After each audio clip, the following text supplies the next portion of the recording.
Ya Hazreen Majlis, Assalamu alaikum wa rahmatullahi wa barakatuh. Welcome. This is our seventh lecture in the series that we have been talking about, and the title of which is The Pursuit and Practice of Ihsan. And today I will do just a brief recap of yesterday because we have a lot to cover, and I'm realizing that as the days are going by, we're running short of time, right? So yesterday we started, or we continued our talk about basically learning how to react rather than respond. And we said that that was the essence of Ihsan, that when somebody does something to trigger us, we really have to pause and we have to act on our values rather than on what the behavior of the other person is, right? And this obviously, is very, not so difficult to talk about.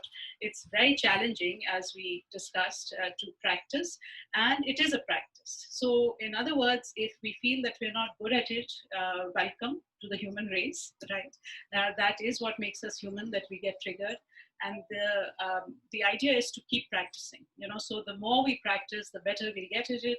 And yesterday we also talked about some of the ways that, the best way to do it is actually not to only wait till we're in conflict, not to wait till somebody has triggered us, but actually to practice these things to build up our resilience, to build up our character, to build up the ihsan within us. And how do we do that? Some of the ways we discussed was reducing the input, not having things come at us all the time, because that actually causes anxiety, that causes high alert. When we are just going from one activity to the other, when we're doing several things at one time, it's very challenging to be mindful. It's very, very challenging to be, poised. And of course, this is, it's hard. It is hard. So, as much as we can, even if we can. And so just to clarify that we said something yesterday about doing only one thing at a time. Now, if you're used to multitasking, obviously this is not something that's going to happen overnight, right? But we can try for periods of time, right? So even if, say, in the morning, my routine is that when I'm cooking or when I'm in the kitchen, I'm also listening to Majlis, okay? Fine, continue doing that. At least for 10 to 15 minutes a day, practice doing one thing. So say after dinner, after dinner, you are cleaning up and you're washing the dishes. Just make an intention at that time that you're not going to do anything else. Your phone is not going to be with you. Has anyone found the phone to be very triggering? Okay. So who's in control of the phone? Who is in control of this? It seems that the phone is controlling us, right? Why? Because it doesn't happen according to our agenda. The phone is happening on somebody else's agenda, right? So it is up to us to control it, at least if we can be away from our phone, for several, regularly scheduled times of the day, then it makes it easier, okay? Then we also talked about generosity yesterday. Sorry, we could not complete the conversation, but I was really in two minds about whether we should complete yesterday's conversation or move on. And I've decided to move on for whatever reason, just because what we are going to be talking about for the next couple of days is really important and valuable, right? Just from yesterday, the take-home points that Allah asks us to be generous both when we are in ease and when we are in difficult circumstances. It's extremely important to remember the second. Why? Because reality is the way human beings, again, we keep talking about, how we are created and how this is a tabai nature. Tabai nature means that it's a base survival instinct, right? That takes over. When we're in a challenging time, we can't think of anyone else. We only think of ourselves. We want to hoard more. And this was so obvious during the pandemic. Remember when all the shelves of everything was empty, right? This was, it was very fascinating to watch because it was not based on the rational mind. The behavior was not based on the rational mind. If we actually looked in our cupboards, most of us would have enough food to last us a few weeks. Am I right? Who here buys only what they need for the day, right? So that was not rational behavior. It was behavior driven by the survival instinct. It was behavior driven by the tabai nature. When Allah asks us to be generous in those times, what He's requiring of us is to look outside ourselves when we are in trouble. And although that is hard, it is really good for us. It's good for us. Remember, we keep coming back to in asantum, asantum li anfusikum. If we are doing good, we can be guaranteed the reason why he has told us to do good is because it will be good for us in this world and the next. It's not like we are being told, be miserable here, do everything that you can here, and you will be happy in the next world. Okay. And so when we reach out to others during hard times, it's really beneficial to us. And if we could, this pandemic is going to be here for a while, right? That's the reality of it. So this is a very good time to practice. Those for people, I recognize a lot of people have lost their, livelihood. A lot of people are seriously going through hard times. Okay, even if we're going through hard times, if we really take a hard look at ourselves and say, you know what, yes, so my income has decreased, but reality is I'm not on survival level right now. This was an extra income on, okay, maybe I can't buy the new computer I was looking at, or maybe I'll have to put off, the 2 handbags that I had my eyes on, whatever, right? I'm not trying to make light of it, but unless we are on survival level, try to continue the giving as you were. The instinct is what? Reduce giving because, I lost my income or whatever, right? These are little ways that we can practice what the Quran is teaching us. If you have it with you, if you have it within you, what we really need to do is increase giving during this time. We really do need to do that because the need is enormous. It's enormous, right? I mean, there's so many places in the world, and just today, I mean, it's been really upsetting getting news from Karachi. Those of you who have family there, it's very, very distressing, right? There's major floods, so if you have, please find it in your hearts to at least pray for them. If you can reach out in any other way, I got a message this morning that this feels like the apocalypse. Like it's pretty bad. Okay, so please let's at least pray for them, and if we can find it in our hearts to give. The thing is that there's always more call on our resources than our ability, right? There's always more to do, but the idea is let's not get overwhelmed. Let's do something, right? So if my intention is, yes, this makes sense, I'm going to actually increase my giving just by 10%, 15%, whatever it may be, right? Then do it. Don't waste time thinking about what's the perfect project. Just go ahead and get into action.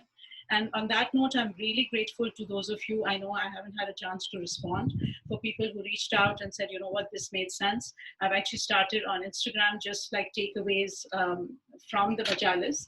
And again, when I look at them, it reminds me, right? It reminds me that, oh yes, this is what I talked about. I better put it into action.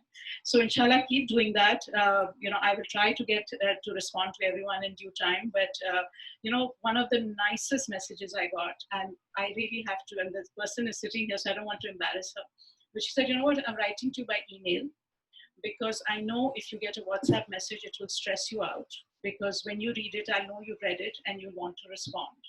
So I'm writing to you by email just to tell you that, this is really, it really made sense to me, and thank you. And that message is going to stay with me forever, because it showed such care.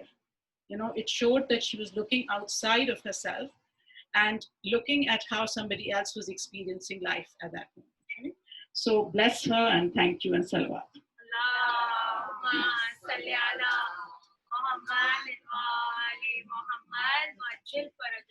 So, we decided, we started talking about verse 134 from Surah Al Imran, where Allah says, Allazina yunfiquna fis sarai wa zarai wal kazimina al-ghayz, right? So we said that these were the 3 keys of Ihsan, and or 4 keys of Ihsan, and the first one we talked about yesterday, which was spending in ease and in difficulty, and the second one was to restrain their anger. Kazimina al-ghayz. So that's what, inshallah, we will be talking about today. And to, just to give you a preview of tomorrow, when afiyan an-nas means to have this attitude of letting go, of compassion, of forgiveness, of hilm. Okay, so that's tomorrow. And obviously they're very related. But today, let's just focus on anger. So many times, we've all heard this verse, right? It's repeated so many times. And sometimes we have a bit of misconception about what exactly it means. What does it mean to uh, suppress our anger? Because we know anger is an extremely powerful emotion. It is an emotion which is uniquely human. So many times when we look, for example, at a dog who's barking and who may be wanting to bite us, we think that the dog is angry. And we always say, right, angry dog. However, animals do not have the quality of anger. They have the quality of fear, right? So why does a dog attack somebody else? Why do animals attack? It is for fear, it is for hunger, it is not for anger. The difference between anger and fear is that anger has a component of blame. Fear is just what we call a primary emotion. So something like the frog came yesterday, we all got scared, right?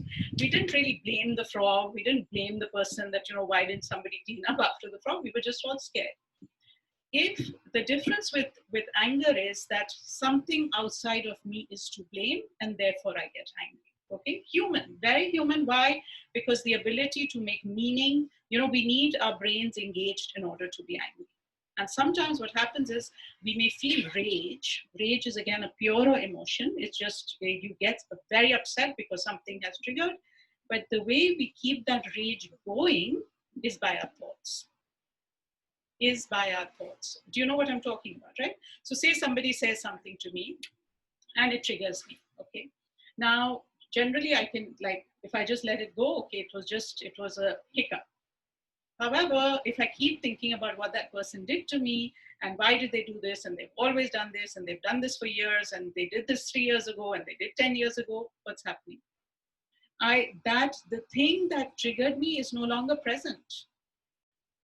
It's no longer present, right? If you scream at me and I get angry, that's a reaction, okay? When I'm thinking about it 2 years down the road that you screamed at me, that is no longer a reaction. That is keeping the thinking going. That's when it turns into resentment and all of these things, okay? So again, we need to recognize and remind ourselves that emotions are not a problem. The Quran does not want us to be emotionless. And there is a reason why emotions have been created. And we will talk about why anger has been created. So in fact, the absence of emotion, which is a sign of a hard heart. So can we have a salawat?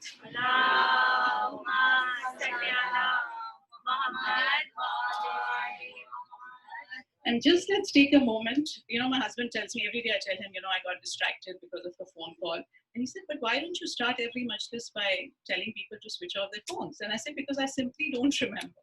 So please, can we have a moment to switch off everyone's phones? Thank you. So where was I? This is sorry. Right, so emotions are not the problem, right? The reason why anger has been created is there is a reason for it, and we'll talk about that. The point is not to deny anger or not to acknowledge anger, but it is not to react with anger. So think of three things. We have feelings, we have thoughts, and we have actions, right? All of us, if you think about it, any emotion that you experience will have thoughts and feelings and actions associated with it, okay? Feelings they're just there. They're part of the human nature, right? The problem is not the thoughts, it's not the feelings, it's what we do in response to those feelings and thoughts, okay? So first we're going to understand the emotion of anger.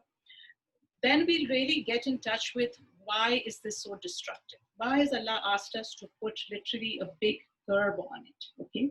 And lastly, how do we do that? Like, what are some ways that we can actually begin to manage our anger? So the Arabic word, we know that the Quran uses, it says, وَكَاظِمِينَ الْغَيْظِ. Ghayz, there's two words for anger. One is ghayz and one is ghazab. And the way ulama explain it is, again, the difference between feelings and actions. So ghayz is the feeling of anger. It's that feeling of triggering, somebody said something, I'm feeling really angry. My emotions. Now feelings, again, some of us are not used to getting in touch with our feelings and emotions. Extremely important life skill, right? Because if we don't understand our feelings, it seems like I have erupted out of nowhere, right? We don't erupt out of nowhere. Those feelings have been brewing inside for a long time. And because we haven't managed them, because we haven't acknowledged them, that's when it does, there's like a volcano, right? So raise is the feeling inside. Ghazab is when anger shows up in our actions, what we do in response to that raise. So the idea is if we don't manage the raise, it will show up as ghazab. So we have to intervene early. Like we can't just let it go. We can't simmer it. We can't ignore it until it's too late. Okay. And by the way, Imam Khomeini has written a very long treatise on one of the 40 ahadiths is on anger. It's very dense, like you really have to think about each line, but it's very valuable. Like it has, you know, all the psychology that I could find, it was in those few verses. But again, you really have to, so if, you know, if anyone wants to look that up, it would be useful. So he says that anger is a psychological state that results from inner agitation and desire for revenge. Do you know what I'm talking about? So very often when we get triggered, what happens is our mind gets into things, and if nothing else, we are telling that person off in our head, isn't it? So often, right? How many conversations we have had about telling other people off. And when this agitation becomes more violent, it manifests as the fire of anger. A violent commotion engulfs one's brain, on account of which the mind and intellect lose control and become powerless. What are we talking about? Remember yesterday or day before we talked about flooding? We talked about emotional hijacking, that the thinking brain, which is the intellect of the human being, it actually goes offline. It goes to sleep when we are so triggered, right? And we explained why that was. So at that time, the inner state of the person resembles a cave where fire has broken out, filling it with flames and suffocating clouds of smoke that leap out of its mouth in intense heat in a fiery howl. How beautiful is and graphic is this description, right? I read somewhere that, you know, having resentment and anger within you all the time, it's like setting yourself on fire and hoping that the smoke will disturb somebody else. Setting yourself on fire and hoping that the smoke will disturb somebody else. Okay, so it's a very it's not a good emotion to carry long term. Okay, it's very harmful for us. So so this is how he describes it. In other places it is said that, you know, when we experience this feeling of anger, what ulama tell us is remember the wrath of God. You know, when you're angry, that's when you're supposed to remember the wrath of God. And hopefully our minds, you know, one of the ways which we talk about inshallah tomorrow to become more forgiving is to focus on how falling short we are. When we're in touch with that, it's much easier to be compassionate towards other people. The problem again with anger is that it's a very blaming emotion. When I'm angry at you, I can only see how you have upset me. It's very difficult to see, you know what, that I may have a role to play in this. And, you know, with people who are always picking on something or the other to be upset about, that's why relationships are very challenging. Because if you're trying to be forgiving and letting go and not, you know, just, but it's like walking on eggshells, right? And when that atmosphere is like that in a home, it's a very toxic atmosphere. And I'm really hoping that on the last day we can talk about parent-child relationships, you know, in this context. But let's see, inshallah, pray that we get that chance. So again, the challenge is that the faculty of anger, which has been given to us, needs to be used in a balanced way. Now, why has it been given? So we already talked about survival, right? And that's exactly what Imam Khomeini says. He says that the reason why the faculty of anger has been put inside a human being is for the continuity of the human species.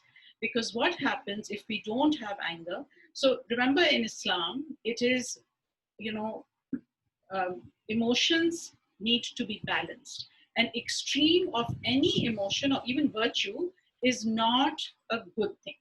So let's take anger, right? When we are very extreme anger, obviously it's not good for us, not good for our relationships. However, if we have no anger, we have zero, nothing moves us. Have you met people like that? Yes. I really envy them, right? Like, what are you on? Give me some of that, right? But the problem is, it's not very healthy. Why? Because it seems like nothing matters to them. You know, number one, if things matter to you, you will be upset at some point, okay? And you can't defend anything. If there's no passion, if nothing is important to you, then you will not stand up for anything, right? And we'll talk about what so in the context of social justice. But so the opposite of anger in Islamic akhlaq, the science of akhlaq, is called cowardice. And that's, again, not a positive thing, right? So the balanced faculty of anger is what? To be angry at the right, with the right person, right? In the right way for the right thing. And, when it comes to our personal issues, when it comes to little things, you did this, you said this, you didn't do this, you didn't, that's the time when we really need to practice really not not making such a big deal out of everything, right? One of the ways, like at least what I remind myself, if you're angry at 1, 2, or 3 people in your life, okay, that can be understood that some people are challenging, definitely, right? Some people will trigger you, some people, they say, why do people go to therapy? Is to deal with people who don't go to therapy. So some people we know really need therapy, but they won't do it. And if we have to deal with them, we have to, it will upset us, right? However, if more than those kinds of, like, if you're upset at everybody, and if you have multiple relationships which are in trouble, then really ask yourself, what is the common denominator? What's the common denominator? Right? And this is a really good way to remind ourselves that, maybe I should be looking at mine. So a good rule of thumb is 80-20, right? That 80% of the time, really focus on yourself. 80% of the time, no matter what relationship it is, 80% of the time, focus on what you can do to do better, what you can do to make things work. 20% of the time, especially if it is a relationship which means something, if it is important to you, if it is with a sibling, a parent, a child, a really good friend, a spouse, obviously, you need to talk about things. And we will, so in that situation, always ignoring issues is not a good idea. If every time you go to the mosque, you're upset at somebody, that's a problem, right? Because what are you willing to invest in that relationship to make sure that they don't upset you, is the question, right? So, and of course, one of the most beautiful examples of using anger in the right way was when Imam Ali alayhi salam was in the battlefield with Madhab. We all know that, right? So he was about to do an attack on him. He was in the position of power. And what did Madhab do? He spat on Imam Ali, right? And obviously Imam Ali, human instinct, he got triggered. He got upset. Immediately, he got off. What would we have done? Instead of one attack, let's do 2, right? What did he do? He immediately stopped. He says, no, now my personal ego is involved. Subhanallah. So we would have convinced ourselves, but we could have done it anyway. He was going to, like, this was, what I mean? Like, we would have made many excuses in our mind to convince ourselves that we were in the right. And that's what we do. When we're angry, we're blaming other people, and we are literally focused on making ourselves right. So, the way ulama explain it is that the faculty of anger, and all emotions, in fact, all very strong emotions, are like the hunting dog and the riding horse. So you need both. You need the dog to hunt because he smells out the prey, and you need the horse to ride. However, if the horse is untrained and the dog is untrained, you're not going to get very far. Why? Because the dog might bite you, and the horse might get so upset that he'll throw you off, right? So the challenge is to keep the dog trained and to keep the horse trained. Once you're there, once that is the relationship with your emotions, then they can carry you very far. So there's a hadith from Imam Jafar Sadiq alayhi salam.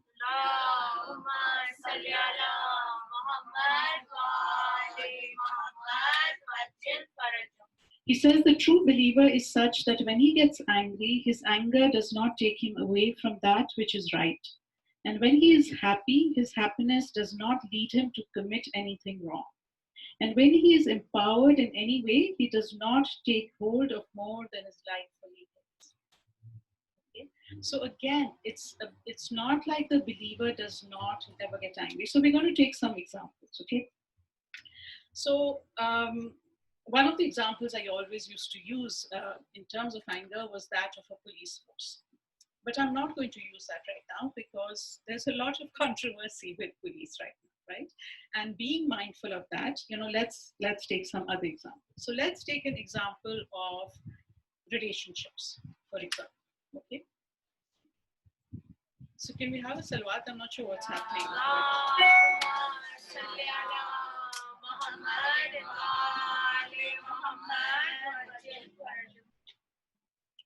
So imagine that we are in the kitchen and we are, our whole family, our entire family is watching television in the room next door, in the thing, and we are in the kitchen all alone, washing the dishes. Okay, now there are two ways you can handle it. You could say, okay, I would rather they would be out of my hair, or you could have a lot of resentment. You could say, what on earth? Like this is, this always happens. I'm feeling taken for granted. This is not okay. So what are some of the ways we can handle it? And this is a fairly, relatable example, right? We can relate to this.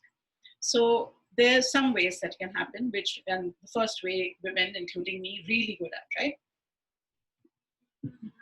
So once I'm done, like I'm angry as I'm washing the dishes, very resentful, the dishes are not liking it at all. Some of them are chipping, some of them are whatever, okay? And if I break one or I chip one, I'm even more angry, right? Anyway, so I go into the thing and my husband has started watching.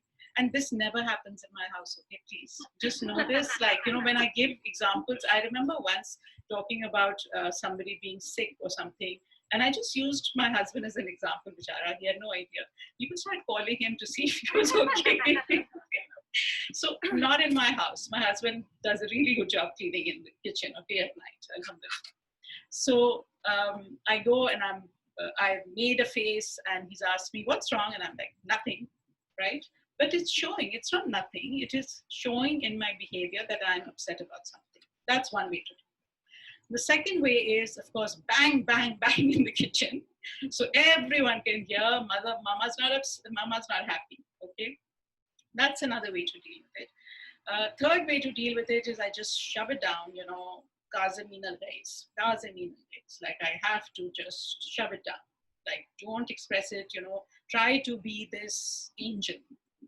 I'm not an angel, I'm getting upset, I'm denying what's happening, okay? None of these ways are any of these helpful. No. If this is a regular, so if it happens once in a while, like if it's a one-time thing or once a week, you could say, okay, they have a game on, they've been looking forward to watching this, you can ignore it, right? If it is a pattern, then if I care about the relationship, I need to deal with it, okay? So a helpful way to deal with it is not right then, there are really good ways to talk about things and there are bad ways to talk about things. And people who want to talk about everything the minute it happens is really unproductive and unhelpful. So make sure that, like your husband's got a very busy, important meeting and you're really upset about something and he's focused on that, just take a pause. You don't have to, inshallah, when he comes home in the night or Saturday morning, you can talk about it. This is what we mean by self-control and patience, okay? So anyway, you say, what, Saturday we have family meeting time and you bring it up, and you don't say, you guys are so irresponsible, nobody cares about me, because what's going to happen when we do that? What's going to happen in their brain? What is their brain going to code it as? An attack. Good job. Exactly. Their brain is going to code it as an attack because I'm criticizing them. Now they are seeing me as the tiger, the lion, the snake, whatever, right? So their rational brain is offline. You cannot have a productive conversation. If you start by the conversation with something like, you know what, there's so many times in the evenings when I notice that everyone leaves after dinner and I'm left to clean up the kitchen by myself. Now remember, you are taking responsibility.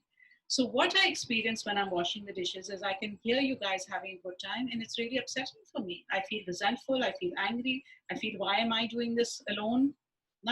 Any of this is blaming them? No, none of this is blaming them. It is sharing your own internal experience with them. Much, much more helpful than saying you. The minute you say you, you've lost the person. You've really lost the person, okay? So it's harder. It's much harder, right? Much harder to say, you know what, this is what I feel when this happens, rather than saying, you know what, you are the monster, okay? So, and follow it up with a request. Can we talk about how we can share the experience of, or the chore of dishwashing after dinner? Can you see how different that is, right? Now, does this take more effort? Does it? It actually doesn't take more effort because, you know, when we think about things that we've been fighting about for 10, 15, 20 years, we spent a lot of time on it, right? This seems like it's taking more effort. It takes more consciousness. It takes being mindful. It takes being awake and taking responsibility. It is the difference between reacting, which we may have been doing for 10, 15, 20 years, and, you know, looking at it, engaging our human gifts and responding. Make sense? Okay. Now, a very important part of anger is when we are fighting for causes. That's really the reason when we should feel anger. Okay, so what do I mean by that? When you look around the world, there's a lot of injustice going on, right? These are things that really should upset us. It should upset us that there are people in the world who are starving, whereas there are people in some parts of the world who throw away food. That should upset us. So this is what is called, you know, there are many ways to talk about this, but this is righteous anger, right? This is anger for God, for God's sake, in the sense that this is something that, you know, Allah has given enough resources on this planet so that everyone can be fed. This is not God's problem that there's not enough resources in the world. The problem is one of distribution. The one is problem of inequality. The problem is one of oppression. The one problem is one of injustice, right? So these are things that we should be upset about. And when we are upset about this, again, there are different ways to react. So when we are reacting, so let me share a personal story. And again, please don't judge me, because I'm sure if you look within, you will be doing the same things in other ways, right? It's very easy to say, ha ha, she's so silly. But when we look at ourselves, we are laughing at ourselves as human beings. Okay? So when I go into a grocery store these days, I get very upset. It's like a very distressing experience for me. Why? Because there are people there not wearing masks. And in my rule book, and we all have this, please, if you notice, all of us have a set of unwritten rules for life. Okay? And I really, if you can reflect on this, your life will be so much better. So one of the unwritten rules in my rule book is that people should, if you don't mind getting sick, that's your business, right? But when you are doing something to put other people in danger, then it's no longer your business. Now, this is my rule. Does everyone subscribe to this rule? No, they clearly don't. Because there are people who are not wearing masks, or they're wearing masks on their chins or their faces and not covering their nose, right? So clearly everyone does not subscribe to this. Now, how do I deal with this? I glare at people. Does that make any difference? Does it? Absolutely not. You know how much time I have spent in the last, because while all of this has been going on, while everyone's been trying to work from home, we have been surrounded by construction. So I have had construction right outside my study and right outside my bedroom. So from morning 7 o'clock till 5 o'clock, the whole entire working day, I am having loud noises. Okay. And as probably people can tell, I'm a very easily distracted human being. Okay. So it has, what have I done? I've stood outside the door and I've glared. I've glared at all the construction equipment. Now, has that helped me? No. And how many times, and I really, it's very funny, even I laugh at myself, but please look at this behavior in your own lives. All of us have a set of unwritten rules. And when we have unwritten rules, we give out tickets, mental tickets. Obviously, we have no authority over the people, but I have given so many tickets. I've given tickets to everyone who doesn't wear a mask properly. I've given tickets to people who do construction outside my window, right? And it hasn't got me any far. What could I have done instead? So again, when it is, what am I talking about? Again, putting it in context, I'm talking about social causes that upset us. We all have them, right? It's a very good thing. We should be upset. We really should be, not about the construction, because that's really not a social cause, but things, things that matter to other people, right? We can deal with it in an unhelpful way, which is what we normally do by giving mental tickets after tickets. Upsets us, doesn't do anything like that. The construction equipment has not felt it. It has done nothing to them, right? To me, it has been very distressing, very annoying. I've carried the anger, the resentment with me for many days, okay? What could you do instead? For the mass, right? You can speak about it, you can write about it, you can act, you can do something on social media. If you're upset about the way women are treated, right? We can, instead of just, feeling angry, you can turn that anger into productive action. That's how many social movements are born. How do you think Black Lives Matter was born? So many people feel upset about it, they don't do anything, right? The people who turn that anger into productive action change the world. The people who turn their anger into productive action change the world. So the thing here is not about not being angry.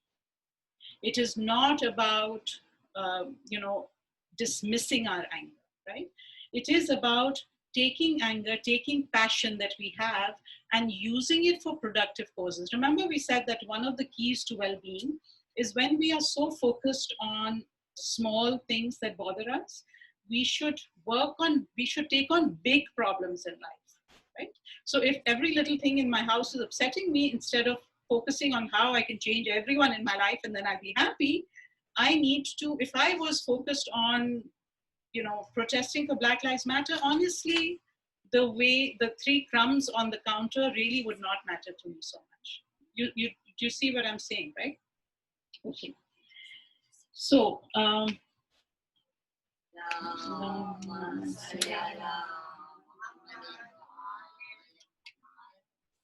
so the problem again is that the problem is not that we have anger. The problem is that anger has a great potential to be misused. Okay, it's a normal emotion, has a lot of range of intensity. So it's a warning bell. Think of anger as a warning bell. It is a signal amplifier. What does that mean? It tells me what is important to me. What does anger tell me? What is important to me? So think about something you're upset or angry about, right? Underneath that anger is definitely something that matters to you. It's a value. So the value behind me, glaring at everyone, right, in the supermarket, and I'm sorry if I saw you in the supermarket and glared at you. I really do apologize. It's me, not you. That, what does it signal to me? That to me, it's important that people look out for the well-being of other people. That's the value, right? I may not be behaving in an appropriate way, but if I just focus on other people's behavior, you see where it's not going to lead me anywhere. If I ask myself, what is this anger telling me? What is the message behind the anger? Then I can do something about it.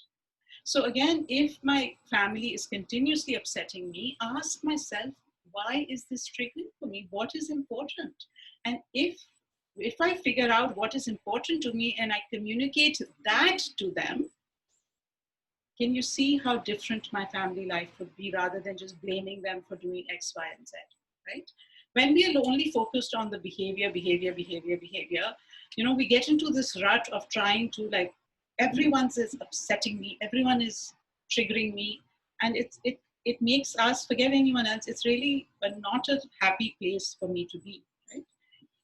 Okay. So also anger really hides more vulnerable emotions. So same thing.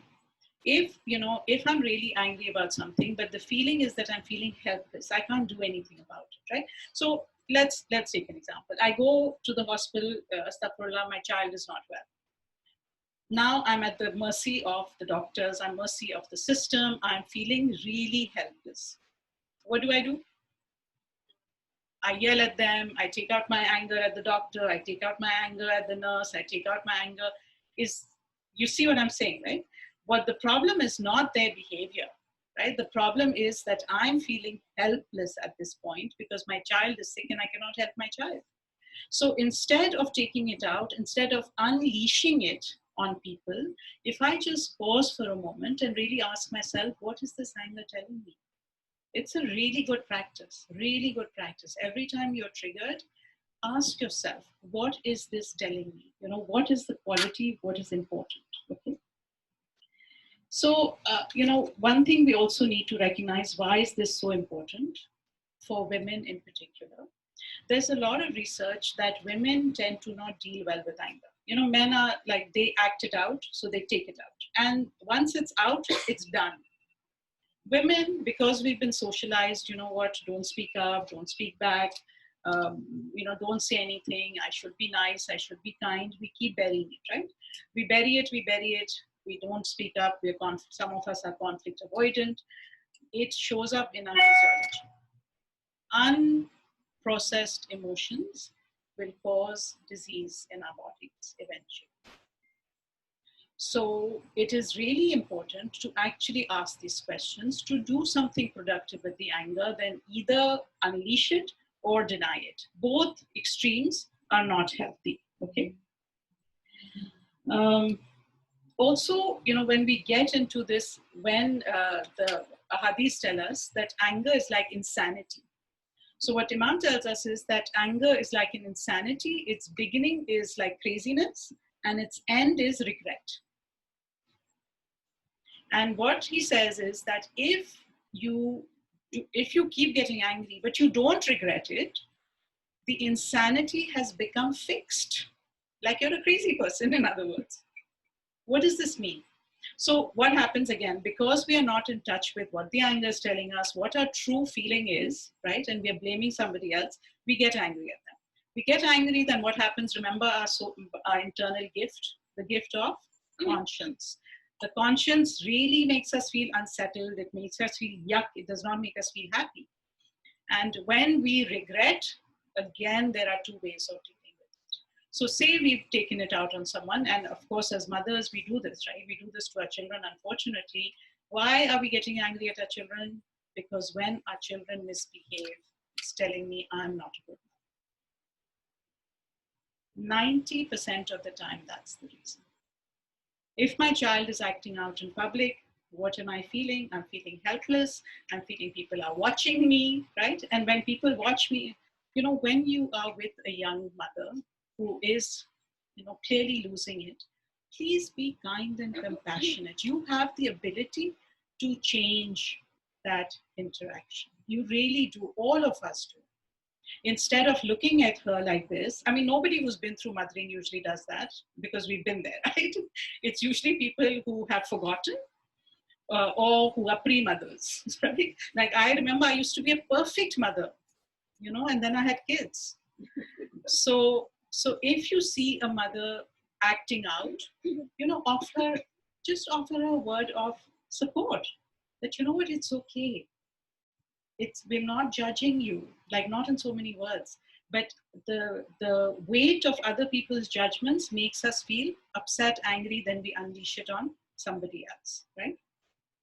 So if we don't regret it, so say that happens and we regret it. So our 6-year-old, 8-year-old has acted out, we've told them off, now we're home. Now we're feeling yucky, and we will feel yucky, right? So what I can deal with it 2 ways. I don't want to feel yucky. I just don't want to go there. So I get more angry, right? I get more angry. Why? Because it's easier for me to blame them, say, you caused my anger, you misbehaved, you acted out. If you hadn't done that, you made mama mad. You made mama mad. Now, please realize nobody can make you mad. It's a big burden to put on a little child that they are making you mad. Okay, big burden. It's really big burden. So anyway, you can either blame more or you can apologize, right? And if you apologize, you got back on track. Remember, repair is the most important thing about relationships, right? So you lost it, you repair, you don't make any excuses. You know, so for those of you who read the Daily Wisdom, you know, we spent like 3 months on apologies, right? Because it's hard and important, okay? So when we get into this habit of blaming somebody else for our anger, this is when Imam tells us that the insanity becomes fixed, because anger is a very energizing emotion. Because remember, it's meant to deal with a threat, right? So you have a threat, you need your energy. You need to attack in order to survive. And when we behave like that in relationships, it gives us a feeling of power, it gives us a feeling of righteousness, and those feelings feed the ego. They deprive your soul and your spirit. They will starve your soul. What will nourish your soul, what will lead you to spirituality, is apologizing without making excuses for your behavior. Can someone please keep me on track? How long do we have? Oh, okay.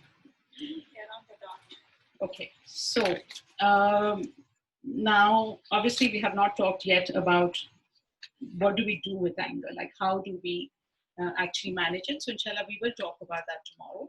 But for today, you know, reflect on, again, it's a really good practice to reflect on your unwritten rules. Really good practice. And if it can make you laugh, that's really good. Because the idea is not to say, oh, I'm so stupid, why do I think like that? No, you're human, right? When we look at it with, like, honestly, when I got this concept, I just laugh at myself all the time. And when I laugh at myself, I'm not taking myself so seriously. I'm not angry at other people. I'm not angry at other people because I realize this is so silly. I have this rule that people should load the dishwasher in a certain way. Now it's a silly rule. No one got that memo, right? You see where I'm going, right? So again, 2 things. Please reflect on your unwritten rules, and it's really fun to share them. It's really fun. You know, with a friend, if you feel too vulnerable to share it with your family or whatever, it's really fun to share them, because it helps us see that we're human, and it helps us let go, because anger is a very serious emotion, right? You can't, if you're having a good time, if you're laughing, you can't be angry. In fact, humor is one of the quickest ways to dissolve anger. So have a good laugh at yourself, you know, when you figure out what your unwritten rules are. And if you can't figure out any unwritten rules you have, see a therapist.